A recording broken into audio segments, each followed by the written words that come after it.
मंचावर आणि सभागृहामध्ये उपस्थित असलेल्या सर्व मान्यवरांना नमस्कार. आणि वल्लरी प्रकाशनचे व्यंकटेश सर आणि टीम यांचे मी मनापासून आभार मानते. माझ्या छंदातून माझी नवीन ओळख निर्माण करण्याची संधी त्यांच्यामुळे मला आज मिळाली. आज त्यांच्या कल्पना आणि मेहनतीमुळेच माझा दुसरा प्रातिनिधिक काव्यसंग्रह प्रकाशित होत आहे आणि मला याचा खूप आनंद होत आहे. माझ्या कवितेचं नाव आहे तुझा माझा प्रवास. ही कविता मी माझ्या मिस्टरांसाठी आहोंसाठी लिहिलेली आहे. लग्नाच्या 25व्या ॲनिव्हर्सरीला मी त्यांना गिफ्ट केली. आलेले आहेत.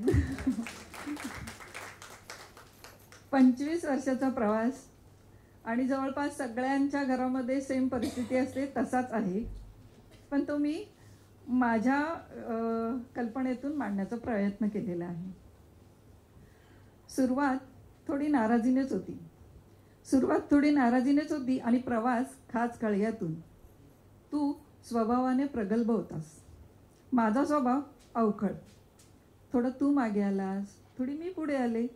जरा तू बदललास, थोडी मी बदलले आणि खूप काही गवसले. ते प्रेम, ती ओढ, ती माया, ती काळजी, खूप काही समजले.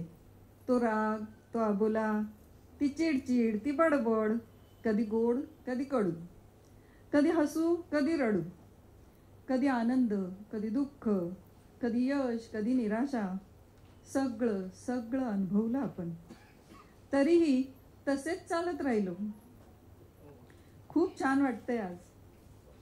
अडथळ्यांची शर्यत एकमेकांच्या साथीने पार करून या वळणावर पोहोचलोय आपण. खूप खूप भारी वाटतंय.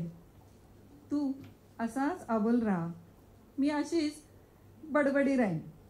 तू असाच पुढे चालत राहा, मी कायम तुझ्या सोबत राहीन. धन्यवाद.